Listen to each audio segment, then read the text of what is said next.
If you missed Microsoft's Azure Storage days a few days ago, then you must be kicking yourself, since storage is the backbone of everything we do in technology. All that insight from experts, details around new services like UltraDisk, stories from the real-world customers on use cases and best practices.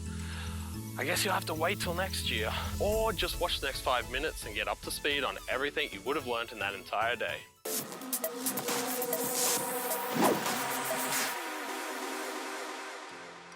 Hi, I'm Matt Carolan, and welcome to this special episode of Puck Online. In this recap, we'll get into the stories you missed, the technology that was discussed, and how the event played out. So stick with us while we cover this in 5 minutes or less. So the agenda for the day started off with a 45-minute keynote address, which was live. I don't know about you, but even though live keynotes aren't as polished and feel a little bit raw, they also make me feel like I'm being told something a bit more genuine. Also, it's like watching a live sporting event versus recording it. It just engages me more when I know I can't just fast forward to the end and see the score. During the keynote, we heard from two Microsoft clients, TomTom and Mediterranean Shipping. TomTom talked about the innovation and how cars are expected to be more connected today, which has put more demand on them to be more innovative and more integrated. We also heard about how Mediterranean Shipping migrated their SQL databases to Azure and are using UltraDisk to get low latency, high speeds for their critical databases.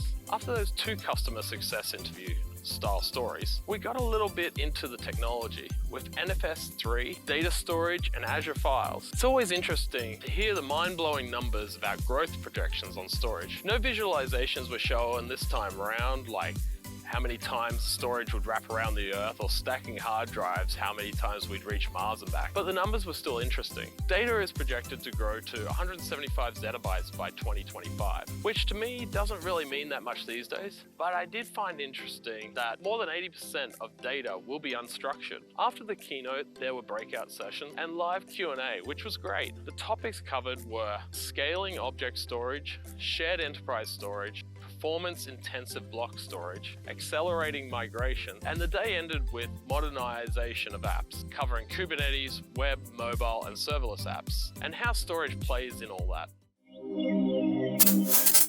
So the event was a bit raw and nothing fancy compared with the interaction offered by AWS's Public Sector Summit earlier in April, but I think I liked it. It got to the point and was simple. When we're zeroing in on just one topic, which in this case is storage, we don't need anything fancy. It was also nice that it didn't have overlapping sessions, so that didn't feel like I was missing anything. And if there had been any sessions I wasn't interested in, then I could have taken that time back in my day to get other tasks done in the real world. My only critical feedback would be that the customer stories weren't deep enough. Otherwise, great job Microsoft, and keep it coming. So in wrap up, make sure you check out publiccloud.ninja for links to all our podcasts, and online meetups and events. And click the like and subscribe buttons so that you get notified each month when we release new episodes. If you're interested in learning each month about what is happening and new announcements for Azure, we've just released a new video covering exactly that. So check it out in the link below. It also covers major announcements from the other two big cloud providers and will take up less than 10 minutes of your day. Feel free to leave us some comments about what you'd like to see more in these future videos. And until next time, stay safe and keep challenging yourself.